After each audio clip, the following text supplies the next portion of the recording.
Hey, y'all. Hey, welcome to the PowerWomen Podcast. This is a show where powerful women share their journeys, discuss powerful issues, and the men and women who help us rise.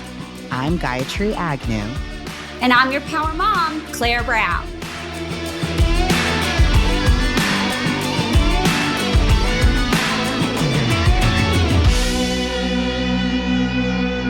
Hey, y'all. Hey, I cannot believe. So we are here with Gayatri's sister.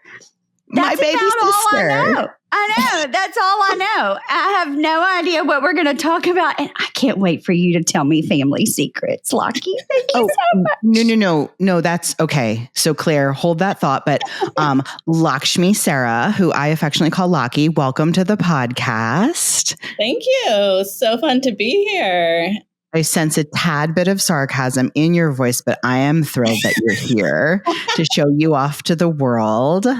So y'all, my sister's a radio personality in the Bay Area, and she is a recent award winner of an incredible award for a piece of journalism that she did. So let's kick off by you telling us about the award that you won. Oh, okay. Well, first of all, I'm not usually on the receiving end of questions, so this is new and different. You're doing great. You're doing fantastic. Thank you. I haven't even said anything. Okay. So, but I appreciate the support. Okay. And I also, I like to over prepare for things. So right now, I don't know what questions are going to be asked, which is a little nerve wracking, but here we go. I think that's great because I don't know the topic. Okay, perfect. Okay, so starting with, what was the question? My award. So tell us about your journal, the fact that you are a journalist. Just give us like a few minutes on that, and then tell us about the award that you won recently. A few minutes on my journals. Okay. No, just okay. No, it's fine. Bit. So she's definitely a journalist. I am a journalist. I don't know that I identify as a radio personality. I do work for radio. Mm-hmm. She identifies. I work for the local radio here in the San Francisco Bay Area, KQED. And one of the things that I try to do with my work, with my journalism, is to bring stories, international stories, different stories of people throughout the world with a Bay Area angle. And I'm pretty proud of the award I recently won because it was for a story that I did about a woman who was from the Bay Area, but her family fled ethnic violence in India, in the northeast of India. And so I met her at a protest in Fremont, which is a city or a town in the Bay Area. I met her at a protest. I heard her story. It was really powerful. And then I got a grant from the Pulitzer Center to go to India, interview her family. She hadn't been back to India because she was a little nervous about the government and how they were feeling about her activism to raise awareness. But I went to India. I interviewed her 87-year-old mom, who is a sweet, adorable lady, and her sister and other family members. Hung out, went to the market with them, did a lot of, fun, random stuff, ate food. And then I came back to the Bay Area and put the story together. And in so doing, I also one of the things that I think was for me most impactful before I won the award, I brought the audio of this woman's mother, her 87-year-old mother that she hadn't seen for over 5 years, I think. I brought that audio because I needed to help translate it. And Nyang, who lives in the Bay Area, was listening to it. And she was like, oh, wow, I haven't heard my mom's voice like that close, like that. And so to me, it's those little moments of stories where you really bring somebody into, and this was her own mother. So it's sort of not like, another story. But at the same time, the whole Bay Area then knew about her story. So it was those little moments that I try to find. That's amazing. Sorry, just real quick. And then you won what award? And then I won an award from the San Francisco Press Club for, I don't know, it's got a weird title, audio storytelling and general interest or something. Which is incredible, which is acknowledgement and recognition for your powerful work. So my sister is an amazing storyteller. It's one of the things that I value and love the very most about her. She's also the keeper of our family stories and is working on a book about our mom, who I've talked about quite a bit on the podcast. And we are, by the way, thematically, this episode is about end of year reflection and planning for a new year. But we like to ebb and flow with the script. And I was reading several of Lockie, your pieces very recently, a couple of days ago before Christmas, that you'd written about Mom, and Claire hasn't seen them. So I'm curious if you just share with our listeners what you are working on, the stories that you're telling about our mom, but the approach that you've taken with that storytelling. Oh yeah. Okay. That's fun. Our mom, I guess, our audience knows that she has Alzheimer's or something? It's come up here or there, but you can tell it from your perspective. Yeah. So yeah, our mom has Alzheimer's. She was diagnosed in 2018. And throughout the process of moving her from into one assisted living and then into another assisted living, and then like trying to, decrease the amount of stuff she has. We've been, going through her boxes, paperwork, bizarre collage materials where she cuts up Trader Joe's bags and then makes a frame around photos of us. She's anyway. Our mother is an artist and a writer in her own right, but it's a little bit not as linear format as many artists and writers today. So I have found a lot of different folders, piles, notes, sometimes just a piece of paper with like a poem on it and you don't know where it came from, or like literally this is one, a dead butterfly taped to a piece of paper with a poem about like how she found it on driving, but she didn't want the windshield wiper to hit it. So then it's like her saving the butterfly, and then we are the butterfly. And it's just like, hippy dippy, but also like, whoa, that's actually super profound and powerful. So I have been collecting all those things. And for a while, they were in a box in my apartment and I didn't open them. And then eventually I opened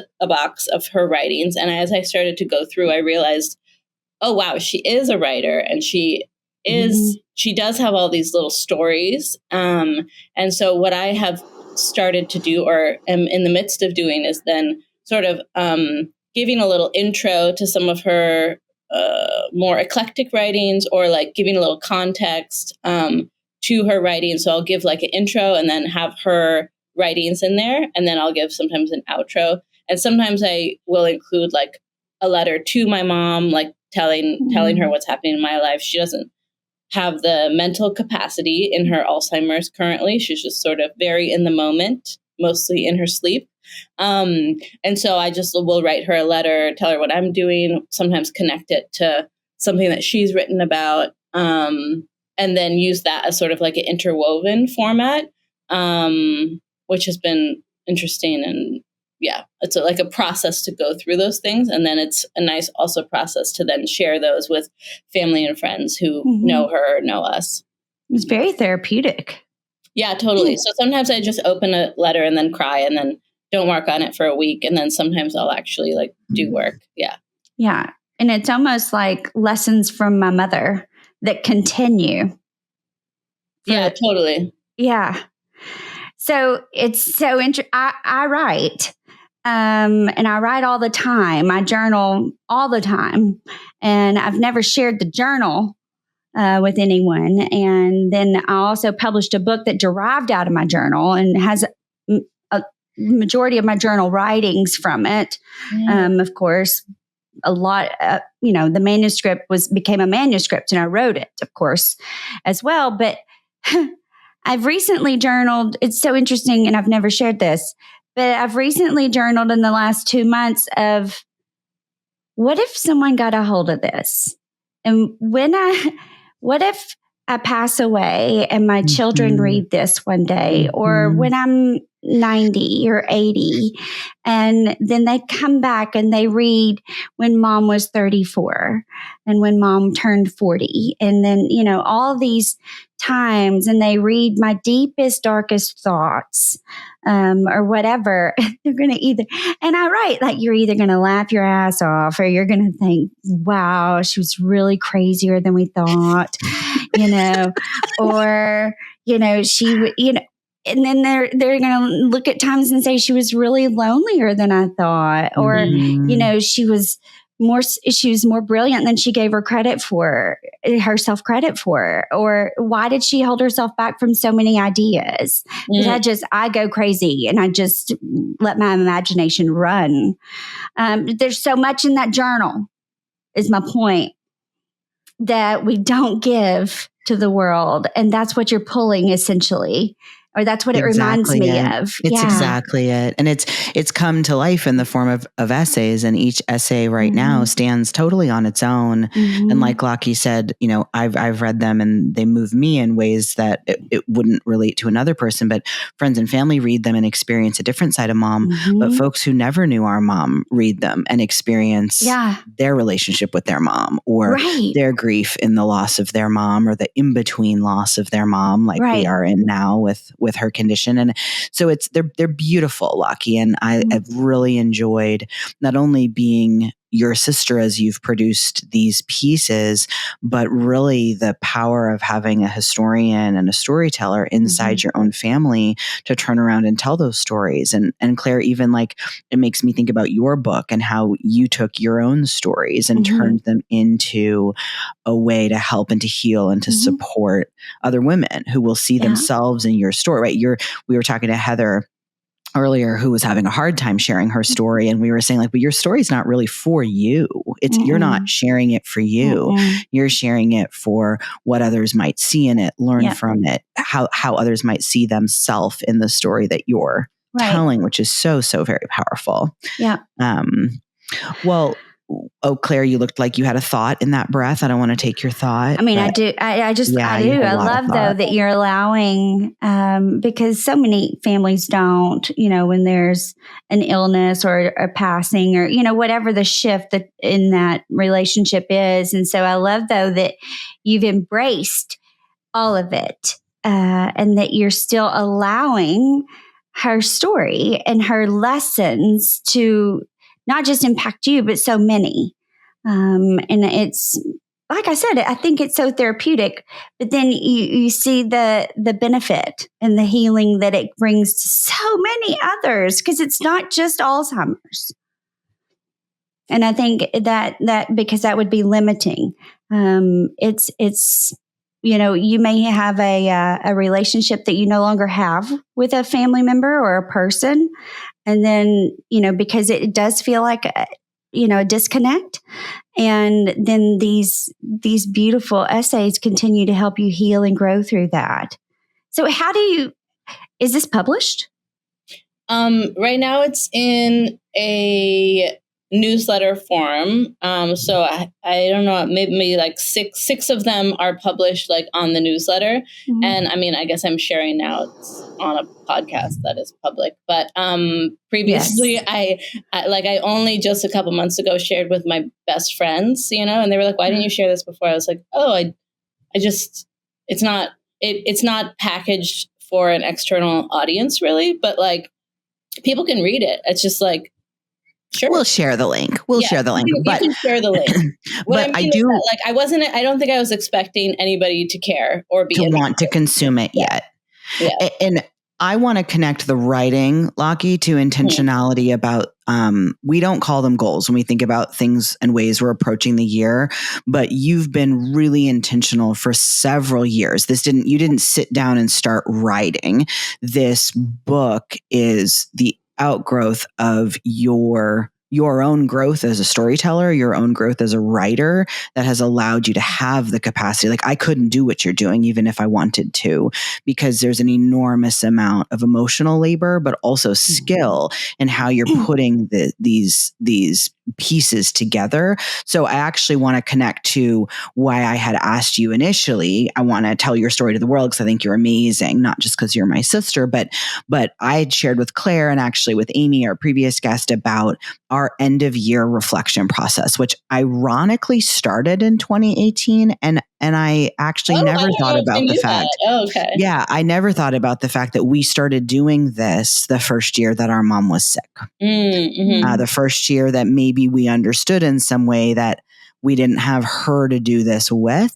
So we started doing a really intentional end of year reflection and then sort of forecasting or planning. I'm trying to avoid using the word goals because it's not what it's about. Yeah. And this writing has been an outgrowth of that. But can you take us back to what that is that we've done and how we've approached it?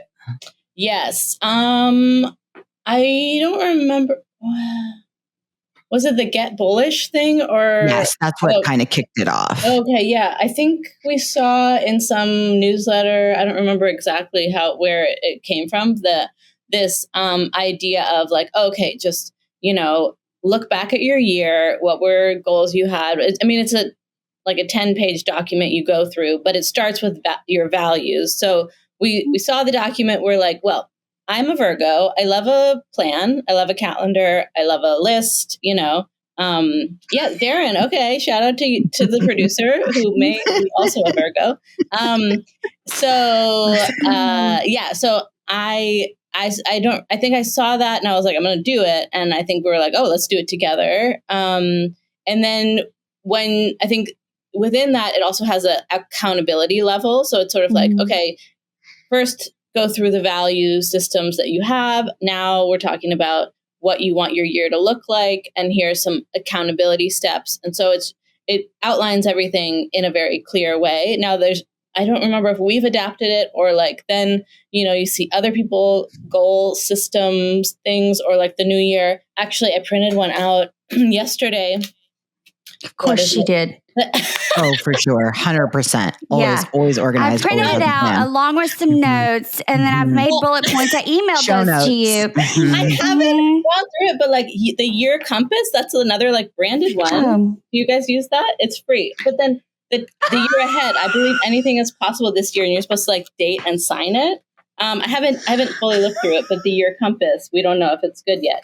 But oh my God. Apparently, anyway.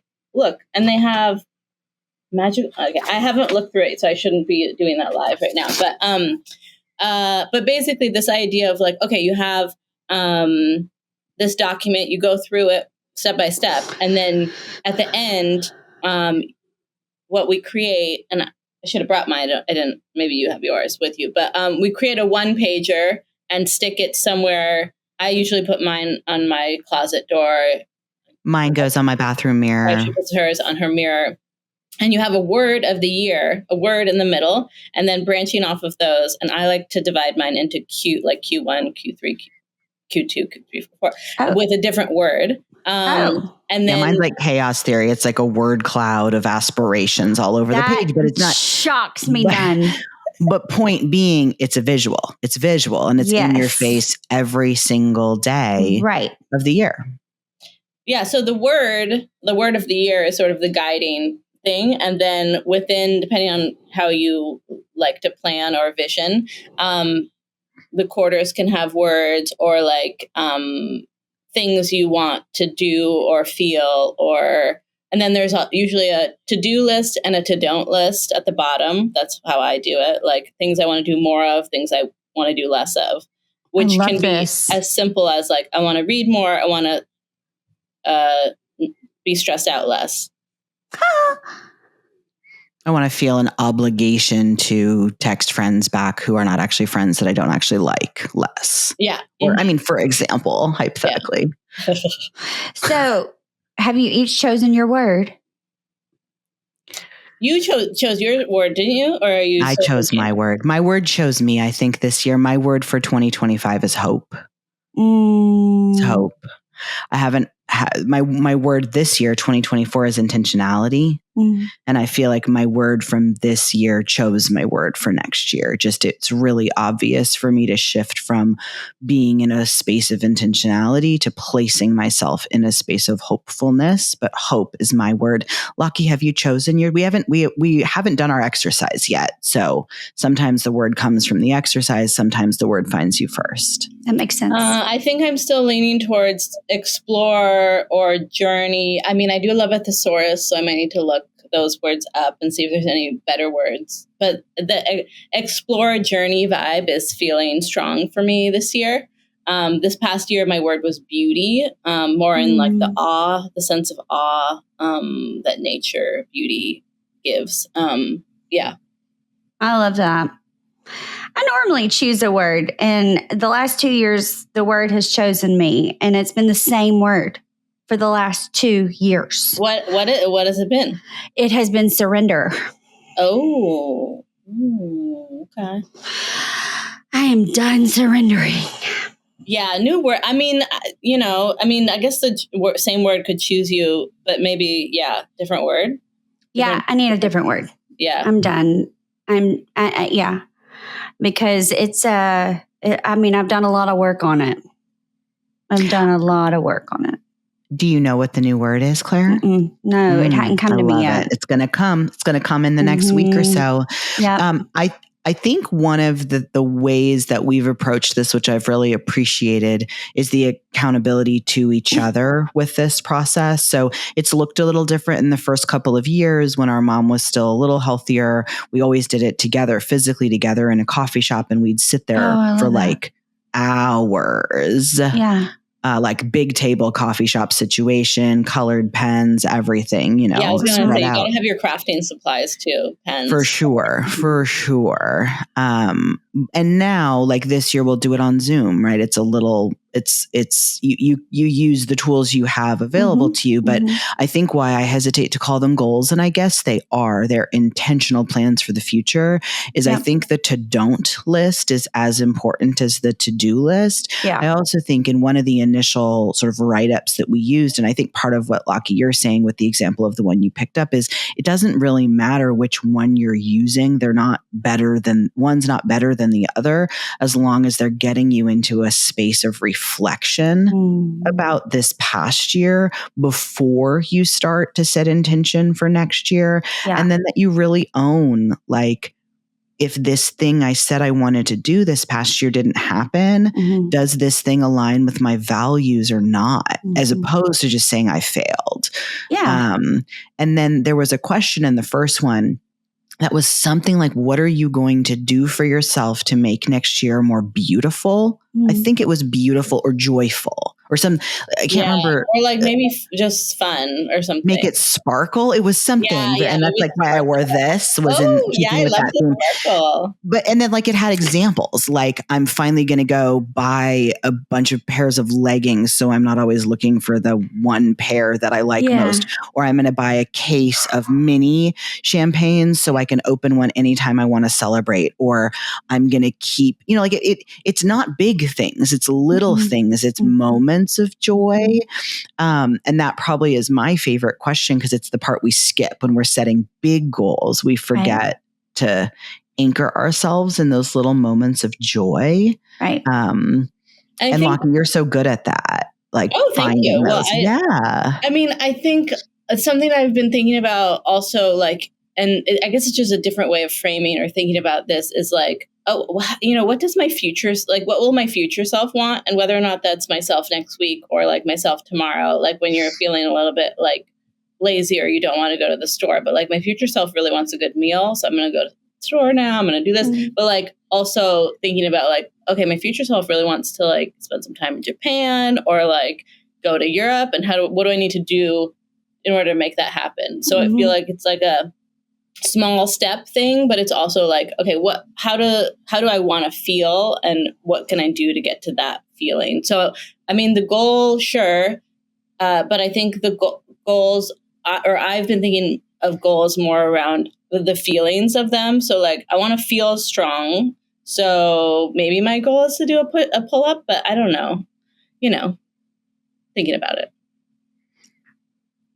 It's a very different way to frame it. Yeah, it's a very different way to frame it, right? And and the taking stock of the last year and holding yourself accountable to the things that didn't go the way you had planned for. Right. And then sitting in that curiosity, which Claire, I know you love to do, about why not, instead of sitting in a space of judgment about having a sense of failure against something that just didn't land where you thought it might, or where you had aspired for it to land a year prior to that moment. Because I normally set out my goals, my priorities, and then my strategies for the year. And then I'll look over what I've written, and there are words that pop. There are patterns of words for me. And I don't know it when I'm creating it. And then when I take a step back and look at it, and I'm like, oh, look at my patterns.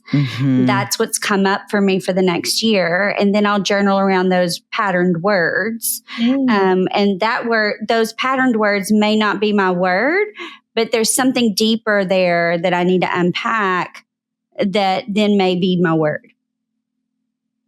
I think something that's come up for me a lot in the early versions of this, my years were almost always structured around travel and trips. And I read something recently that like 75%, 90%, who knows, because it's a made up internet meme anyway, of the enjoyment of an experience like that, of a trip or of a fancy dinner, is coming from the anticipation of that thing and not from the thing itself. And so I really reframed that. For me, it's not about it. The travel is enjoyable, but it's not about the travel. It's about always ensuring that I'm structuring my life with something specific that I'm excited about and I can build that anticipation about. But it actually doesn't have to be travel. It could be something else too. But the day in and day out feels the same as it did yesterday, without clear moments in time where you're creating more joy or you're shifting patterns. I think, Claire, to put like you're shifting that pattern. For me, doesn't bring a lot of joy. I think for others it would, because the consistency of that pattern creates a sense of stability, and that's fine too. But understanding yourself well enough to understand which strategies for laying the year out ahead of you bring you joy and bring you fulfillment, bring you a sense of peace, I guess, in how you're approaching the year. So. Well, it's no surprise to me that Gayatri has a brilliant sister who's also well-spoken and accomplished and everything else. And I mean, is there another one of y'all? Yeah, there's a third. We'll bring her on the podcast at some point. Fabulous. Yeah. I can't wait.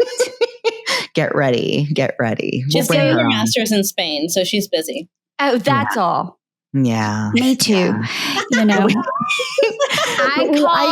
I call my house Italy all the time. I am just, here in my Italian villa. Actually, Claire, to be fair, your back porch swing does feel like a slice of Italian villa heaven. So I want to commend you for designing your life in such a way. Oh, and that is what it's called. It's called design your life. That's the word I was looking for. And it is. It's about designing 2025 to be the year you want it to be and having agency in how you design it instead of experiencing it. Yeah, we do create our own life by design. It's just your choices that create it. 100%. Oh, I love that. Lockie, I love that you came on our podcast with us today. Love that I had my sister on as a guest. I know. I am loving it too. But real quick, Lockie, before you go, what is something that none of us know about Gayatri that you know? Well, I don't know what. Well, let me think. Like, was she the star in the 5th grade program at school? She used to be in a band. Oh, yes! She played bass. Stop it right now. There is a story. Mama played bass, Daddy played fiddle. Come on. I have no idea. There's a short story about her commitment to bass playing. And of course there is. I need to know about this bass player in my life now. Teacher who taught at Peninsula, John Fuller. It was John, right? He said, you got to practice till your fingers bleed. Right? Oh, and she was out on that. The nails won't work. So she took that seriously, and did they actually bleed? Because you had like calluses, and then it's gross. It's the commitment of a true musician whose musical career spanned a sum total of 13 months, I think. Yeah. And that song, the Prince's song. You and Becca played. Yeah, I won't say it. Spin Doctors, Two Princes. Mm-hmm. Yes, we performed that publicly more than once. More than once. I need video of that. There's definitely not video. I was going to say, I don't think the video exists, but it's for the best. But there's photos. There's definitely photos. Yeah. Mm-hmm. Well, and then what was the name of this band? I actually don't remember. Honestly, don't remember. Oh no, we must have a name of the band where you play bass. Becca might know. I know. It was probably something like Teardrop or like Heartbreak or like another band of that time was the Burnin' Biscuits, but that wasn't your band. That wasn't our band. Some of the Burnin' Biscuits are now famous, but Burnin' Biscuits.